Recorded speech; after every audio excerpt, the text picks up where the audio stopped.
dañuy jéggalu rek ci gàttal di leen remercier bu baax yéen ñëpp tous les participants de cette session ci temps bi ngeen jagleel initiative bi nga xam ni commission jeunesse formation et employabilité bu mairie Tivaouane moo ko jël mais ci biir commission bi dafa am cellule boo xam ni moom mooy toppatoo lépp lu jëm ci wàllu formation ñoom ñoo am xalaat bi ñoom ñoo def appel à candidature ñoom ñoo organiser loo leen fi gis ci mise en œuvre équipe boobu moom moo doon jouer les premiers rôles donc je veux nommer Babacar et son équipe parce que commission bi dafa organiser wu de telle sorte que ku ci nekk dina am rôle bu mu jouer looloo waral tey ñu ànd ak ñoom pour que tey ñu mën a am benn formation ak jeunesse bi ci naka la ñuy bindee projet donc Babacar seen équipe da ngeen di jug taxaw les membres de la cellule formation donc ñoom ñoo nekk à l'initiative de cette session de formation am na yeneen programme yoo xam ni ñoom xalaat nañ ko te bëgg nañ ko dérouler avec la jeunesse donc li ma jublu ci ngeen ràññee leen c'est que ci enjeu yu jëm ak ci perspective yi ñu am avec la jeunesse dañu bëgg jeunesse yi ñu nekk ay preneurs d'initiative dañu bëgg di leen responsabiliser dans la mise en œuvre de la politique publique et au-delà de ça parce que d'habitude da nga daan gis lépp dañ ko daan defal jeunes yi donc dans le cadre de la commission dañ ne non nañu jox jeunes yi responsabilité ñoom ñu jouer les premiers rôles et que l'impact peut-être même les conséquences ci ñoom lay dellu man bañ naa ko ba Babacar bu waxee dara ma ne ko non loo leen xalaat rek baax na noo leen ko bëgg a defee baax na l'essentiel mooy li ngeen bëgg a def na ngeen atteindre objectif yi et c'est très important donc la cellule elle est ouverte képp ku ci bëgg a bokk nee naa buñ demee ba am cellule u 500 personnes sax moo gën parce que mbooloo mooy doole li ñu bëgg rek mooy ay nit ay ndaw yu pare pour liggéey et pour le développement de Tivaouane donc c'est pour moi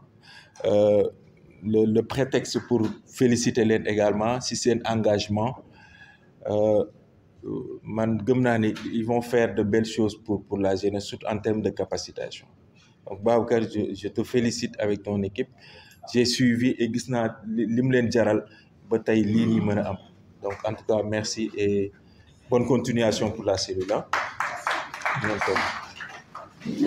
donc intitulé comment rédiger un projet parce que dañ seetlu ne dafa bari ay niche de financement yu nekk fii ci dëkk bi yoo xam ni boo amul projet mënoo ko am te yenn saay mën nga am jafe-jafe yow pour bind projet wala nga gis ku la ko bindal ñu ne non nañ dajale ndaw ñi ñenn ñi ñu former leen ci naka la ñuy bind projet non seulement mën nañ bindal après seen bopp projet mais ku soxla mën nañ la bindal projet non mën na doon sax pour ñoom une activité parce que am na ñoo xam ni ñii xam nañ li may wax seen liggéey rek mooy bind projet te xaalis bu bari lañ leen di fay mu doon compétence boo xam ni jàpp nañ ni tey au sortir de la formation yéen di ngeen ko am ngeen am chance tey fas yéene jàkkaarloo ak Mansour Seye muy doomu Tivaouane yor cabinet yàgg nañ defandoo maak moom ay formation au profit de la jeunesse yaakaar naa ak conseil communal man ak moom ñi ngi fa woon Lamane mi ngi fa woon pratiquement ay doomu Tivaouane loo xam dañu am passion formation pour la jeunesse mais naturellement buñ koy def dañ koy def et que gratuitement je pense que formation yi ñu defee dañ ko daan may jeunesse bi parce que ñoom bokk nañ ci ñi jàpp ne ëllëgu dëkk bi mi ngi dépendre ci naka la ñu tàggatee ndaw ñi donc Lamane Ndiaye également ñun ñëpp xam nañ que muy doomu Tivaouane ñoom après dinañ jël parole pour présenter wu un peu seen parcours ak Mambou Dia damay joxe benn anecdote rek bi ñu waree imprimer les attestations xam nga ñun ñoo ko waroon def équipe bi on avait même planifié pour le faire c'est impressionnant c'est important qu'on en parle loolu la Tivaouane soxla tey moom mu ne non mën na ko def am na matériel bi bureau mën na ko def moo dem jëndi ay feuilles moom moo ko tiré jëlee ko ba Dakar indi ko pour juste maire signer ko pour ngeen mën a jot seen attestation. Bon, j'avoue que tey formation bi boo leen ko bëggoon na fay dina leen dikke xaalis bu takku mais boo leen amee chance am ay boromi xam-xam di doomu dëkk bi pare pour dellu si pour yéen seen ëllëg da ngeen ciy jàpp et puis ngeen jàppale leen et puis fexe nit ci xam leen et c'est très important. Donc ñi ngi dem ci yu bëri et am naa yaakaar ni dina am yeneeni boromi xam-xam yu dëkk Tivaouane yu ñëw ànd ak ñun ci projet bi. Je pense qu'on est à 27 membres yoo xam ni ay chefs d'entreprise lañ ñu dëkk Tivaouane. On a créé le réseau des entrepreneurs. Suba am nañu réunion fii à 17h ñoo xam ni ñii ñi ngi ci yor ay kàngam lañ yor seen ay yëfi bopp te bëgg nañ ñooñu bu ñu soxlaa ay ndaw wala war a recruter wala ñu développer fii Tivaouane ay domaines d'expertise wala ay cadres d'opportunité pour la jeunesse. Loolu yëpp ay xalaat la ay nit et puis mise en commun des énergies loolu kese la soxla. Mame Boudia également moom école lam la yor de formation fii bari na ñoo xam ne ci école am la ñu jaar dem rek am na ko gis ma def suñu kii bi statut mu ne ma ah bon kon da nga xam monsieur Dia wax si yéen lu rafet ak lamal te xamul woon ne man ak yéen xamante nañ ci pourtant ñoo yaroondoo donc lu def lu baax rek moo am solo. Donc ñooñu tey ñoo bàyyi seen yitte pour ñëw passer ak yéen journée bi sur comment rédiger un projet. Donc man damay introduire après ma jox Mansour Sey moom mu présenté wu après Lamane présenté wu Mambou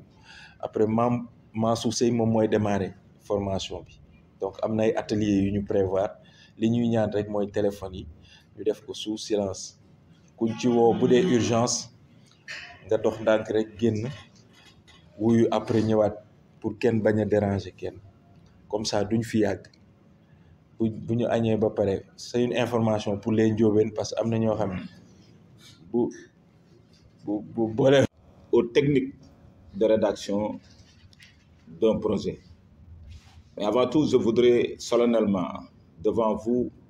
et devant les formateurs, rendre un hommage mérité et appuyé à monsieur le maire Gorgui Massamba Boye pour le travail exceptionnel qu'il est en train de faire à la tête de la commission de la jeunesse, de la formation et de l'employabilité. Je suis bien placé pour le dire parce que je suis à mon 3e mandat. Depuis 2009, je suis conseiller municipal. J'avoue que j'ai été témoin à plusieurs reprises de personnalités qui ont été promues à la tête de cette commission, mais jamais dans l'histoire de la commune de Tivaouane, on a senti ce dynamisme, on a senti cette débauche d'énergie de la part d'un président de commission de la jeunesse pour marquer son empreinte, pour vraiment venir booster ce secteur. Je pense que tout le mérite lui revient et l'ensemble de sa commission. J'avoue qu'il a initié dès notre prise de fonction beaucoup d'initiatives. Récemment, ils ont signé un partenariat avec une structure de la place pour permettre aux jeunes d'obtenir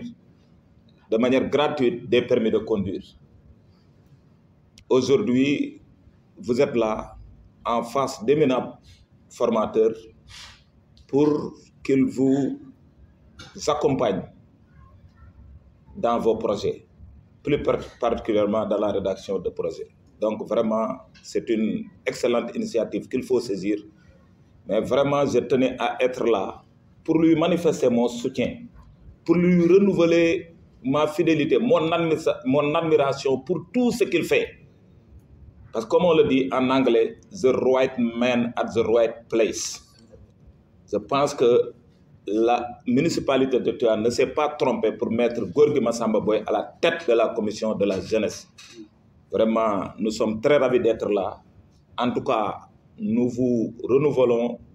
notre confiance. Nous vous manifestons aussi notre entière disponibilité pour vous accompagner dans toutes les actions que vous entreprendrez. Vraiment, on vous souhaite une excellente formation, une excellente journée. Vraiment, merci à vous pour l'attention et pour l'écoute. Merci encore une fois. maaleykum maa ngi leen di nuyu kenn ku ne si turam ak santam man li nit ñi tëjee laay commencé nanu abonné kaddu askan bi waaw la voix de la jeunesse waaw yéen maa ngi leen di nuyu kenn ku ne turam ak santam di jiital ci nuyoo bi monsieur le maire Abdoulaye Mboup notre frère di ci teg le président de la commission jeunesse Gorgui Massamba Boye Laman mon frère formateur di sunu xarit di sunu lépp li mu wax dëgg la nekkoon nañu dama ciy taxaw tuuti ci moom parce que dañu bokkoon nekk mouvement associative nawetaan muy nit ku am fulla ku am fayda koo xam tamit doxul ci benn caaxaan di si teg Dia c'est mon frère wax dëgg yàlla ñu bokkoon koñ ñuy nit ñu baax di doomi Tiwaawan wax ji sax mën na bañ a gudd fekkew ma Ablaye Mboup li mu wax mais xam naa ni waxam mën na yóbbaale suñu wax ñun ñëpp ci li ma jot a fekkee damay wax ni yéen da ngeen am chance parce que chance bi mooy ñi ma gis ñu doon former ñëpp Tiwaawan leen dëkk maa ngi dégg sànq góor gi di attirer seen attention ne bu dee da ngeen di déposer seeni projet ngeen am ay problème mën ngeen leen woo te loolu chance la parce que ñoom mënoon nañ leen former gàddu seeni saak dem man nag kàddu gi ma jël maa ngi koy jël ci turu monsieur le maire Demba Diop Sy maire de la commune de Tivaouane parce que dafa ma wax ni ma lépp lu jëm ci jeunesse ak sport ni ma dama bëgg nga accompagner ma sama président commission yooyu kon loolu bu amee tey Gorgui Massamba Boye ñëw def lu mel ni initier ko moom danañ ko sant ci turu Demba Diop Sy mais sant ko ci sunu turu bopp parce que góor gi wax dëgg yàlla jàmbaar la ñu bokk ak moom municipalité bi lépp lu muy dox luy avancer jeunesse Tivaouane la lépp tànk bu mu sekki rek pour jeunesse Tivaouane avancer am ndam ci la nekk ñu lay ñaanal yàlla yokk sa sutura may la ndam ci lépp li nga dugg di sant ñëpp di gërëm ñëpp di leen wax nag ni la monsieur le maire nee na mi ngi seen kanam mi ngi seen gannaaw lépp lu mu dox lu muy wut pour jeunesse Tivaouane moo tax su guddee àll jeunesse Tivaouane moo tax bu fanaanee àll jeunesse Tivaouane moo tax lii ngeen dugg nag yàlla na ci yàlla defal jàmm yàlla may leen si ndam da ngeen dem déposer ñi nag li góor gi wax dëgg la projet yi dem nan fa bi ñu demee foofu li ñu wax mooy ñoom du ñu gis sax waa Tivaouane di leen gis yeneen dëkk yi ñu ñëw mais ñi dëkk bi Tivaouane du leen gis léegi nag loolu tamit pour man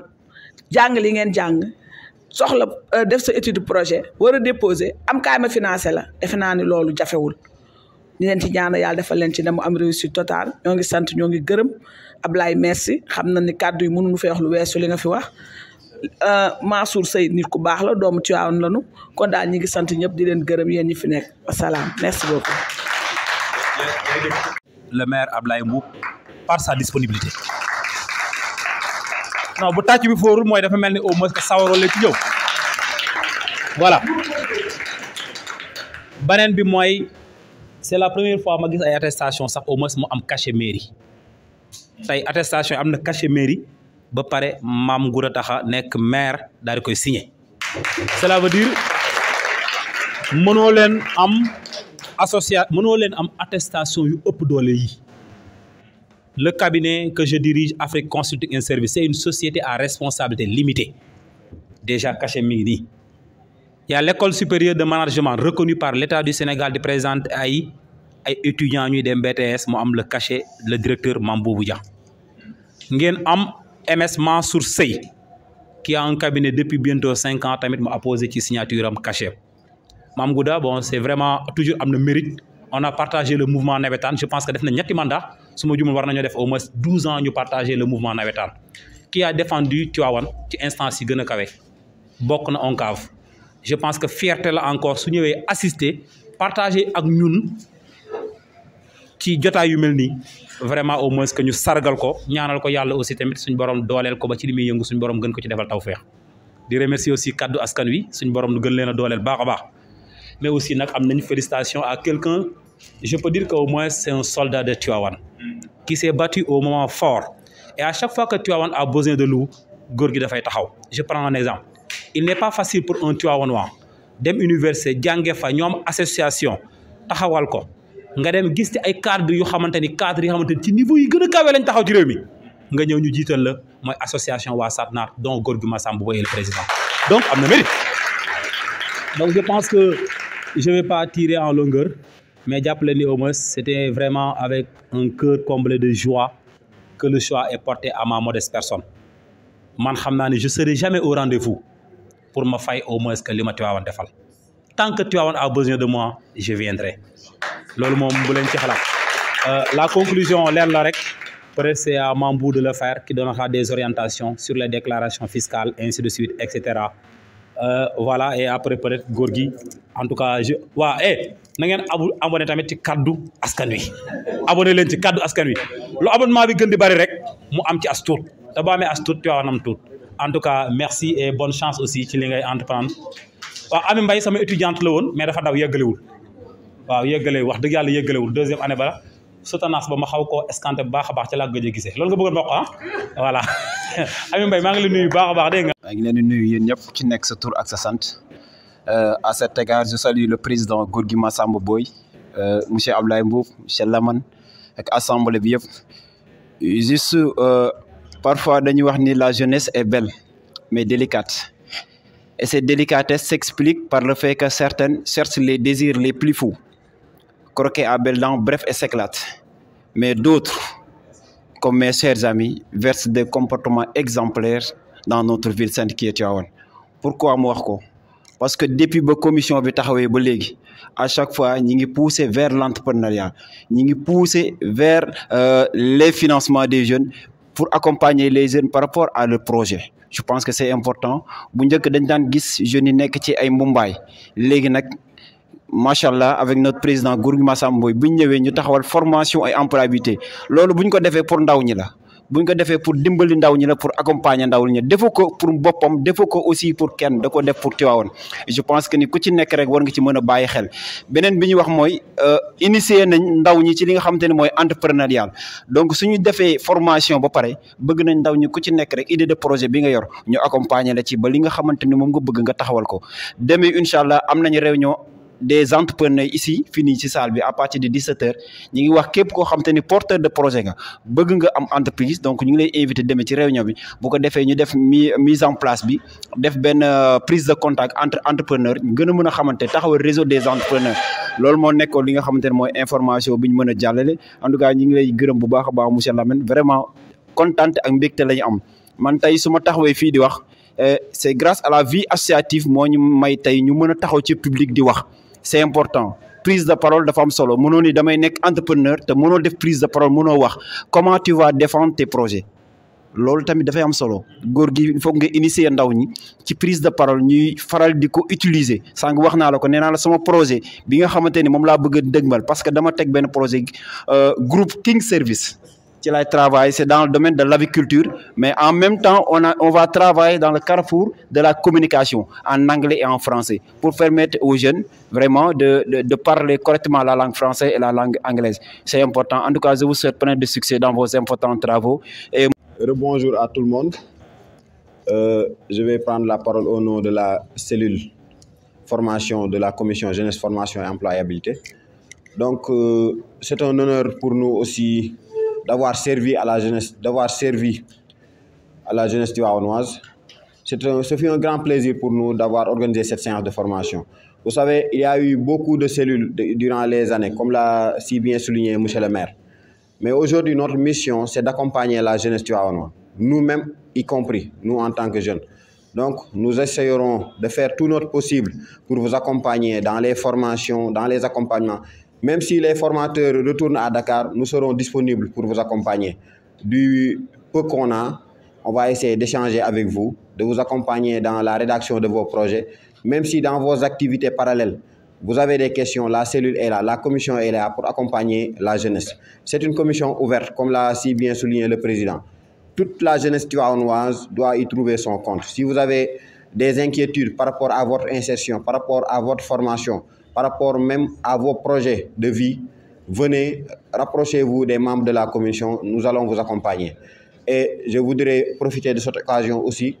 pour permettre à ceux qui veulent évoluer dans le domaine de l'agriculture ou bien ceux qui veulent entreprendre dans le domaine de l'agriculture que notre entreprise que je dirige, Service agricole du Cayor, est là pour vous accompagner. Si vous voulez écrire un projet agricole, venez, on va vous aider à écrire un plan d'affaires et vous donner toutes les informations nécessaires et vous présenter aussi l'ensemble des niches sur lesquelles vous pouvez investir dans le domaine de l'agriculture. Généralement, je vais profiter de l'occasion aussi pour féliciter les formateurs, féliciter le président Gorgui qui a ouvert la cellule à toute la jeunesse, à toutes les têtes pensantes de la commune de Tivaouane pour venir servir notre très chère localité, la localité de Seydi Hadji Malick Sy. Merci beaucoup. Tout d'abord, damay saluer l'initiative parce que franchement, moi, je fais partie de la commission, mais lorsque qu'on a commencé les démarches, c'était pas la journée d'aujourd'hui est plus à mes attentes. Parce que je me disais peut-être qu'avec une si petit temps, comment on peut encadrer les jeunes, à leur faire savoir qu'est-ce que c'est que l'entrepreneuriat, comment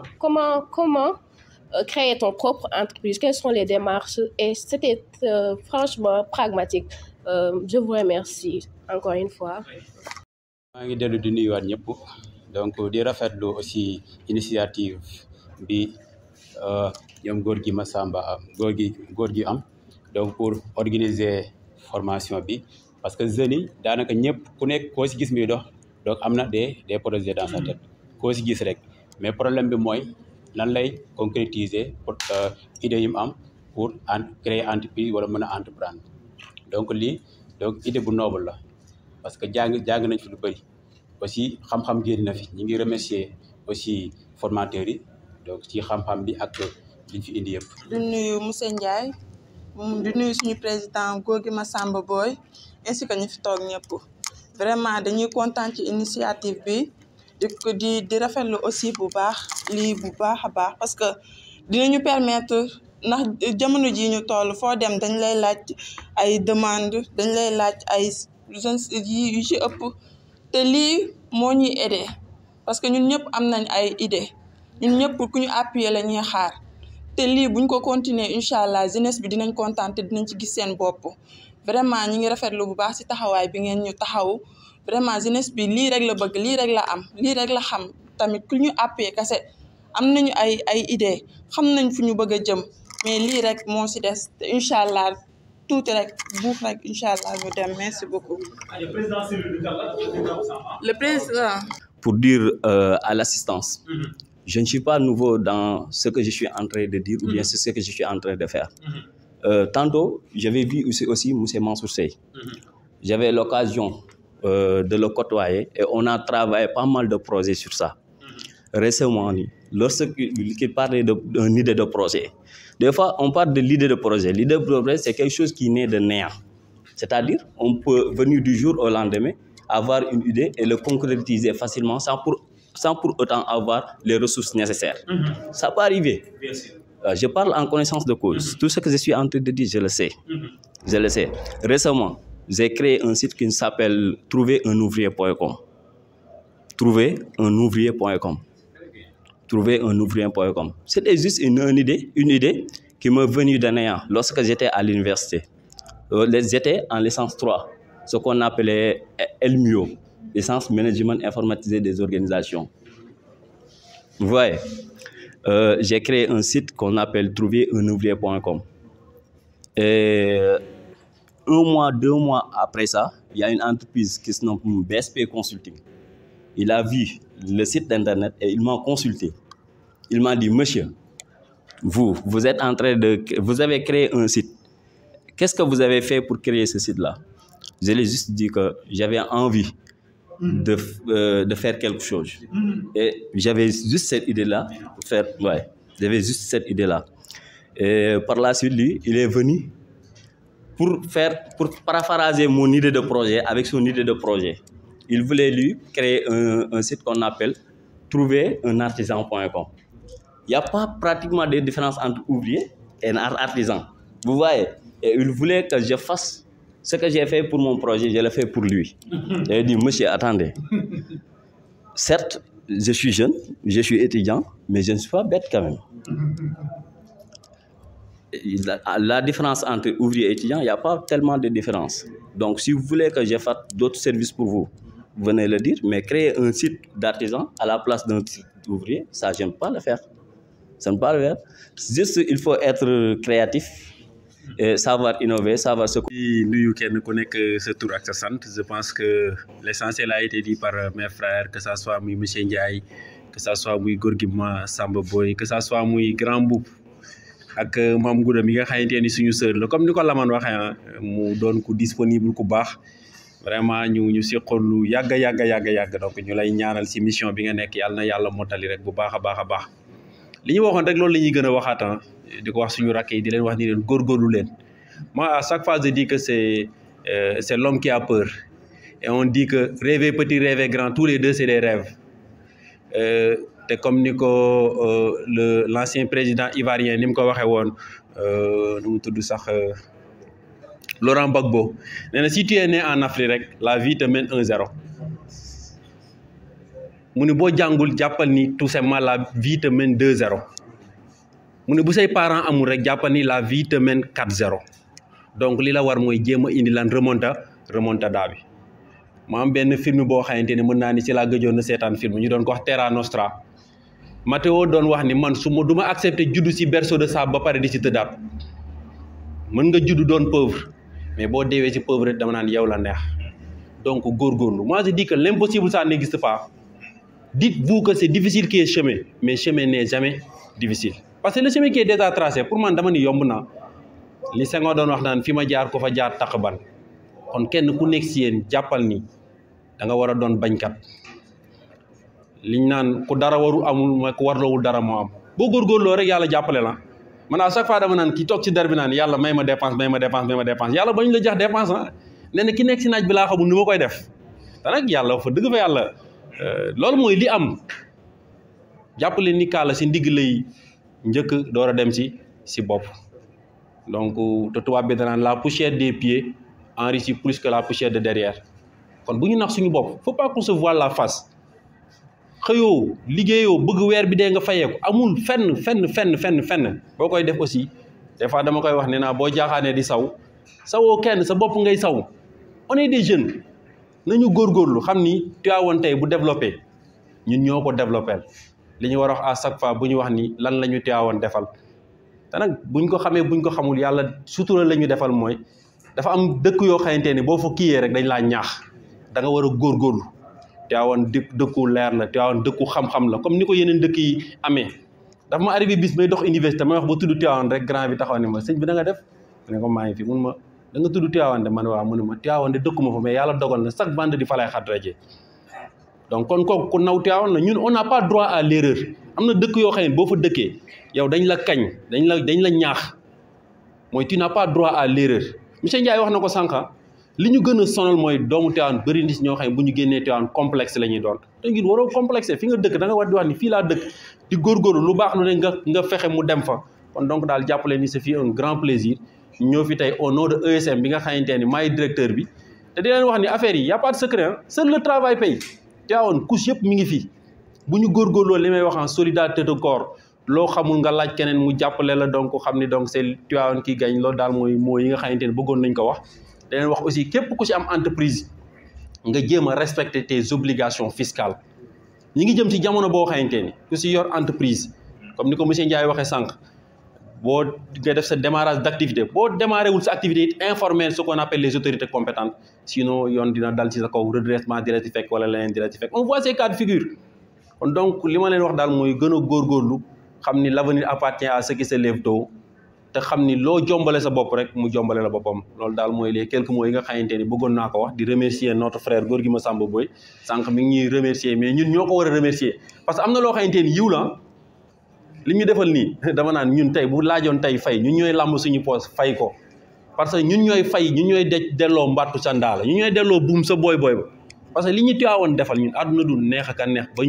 ñu mën a fay Tivaouane kon góorgóorlu leen vraiment daal di remercier suñu jigéen bi ak grand boub di leen remercier yéen ñëpp parce que li ñu naan woote yomb na mais woote ñu wuy si la moo jafe dëgg fa yàlla woote yomb na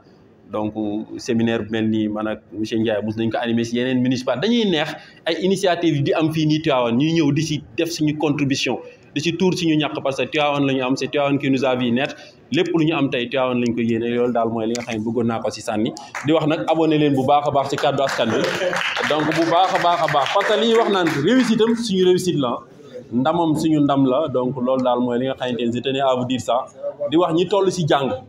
nañu jàng biñ demee Dakar yàlla dañu baaxe woon benn kilifa boo xamante ni sama ndijaay la pourtant nitu daara la fii la jànge ñoom la Serigne Cheikh njëkk a yóbbu buleel moom la Serigne Cheikh njëkk a yóbbu buleel muy Mawlaay Idrissa Seck dem nañ ba lu bëri Dakar sax Serigne Abdou da ko dox naan doxalal bi ma ñëwee dani ma dama lay jox benn bind ma ne ko bind bi lan la mun ma jàng yàggul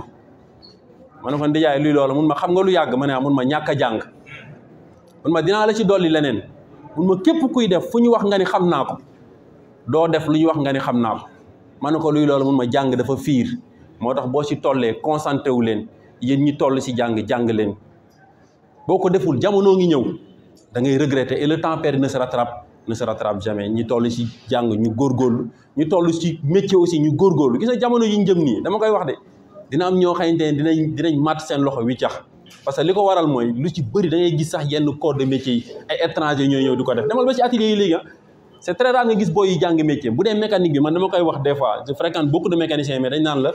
booy nangootu ñoo jàng métier pour le Fouta yi ñooy ñëw du caagi nag damay def xénophobie mais dafa doon population boo xam ne man je les estime bien lu tax parce que dañuy jàngee si ñoom ñu nit ñu privilégié aussi ce qu'on appelle la solidarité de corps on a le même dénominateur commun muy Tivaouane vraiment on dit que tout simplement je vous remercie infiniment lépp lu jub si wax ji ngeen xam ne si ndimbalu suñu borom la lu si dëng rek ngeen xam ne si matari nit la vraiment kontaan nañ yàlla na yàlla kontaan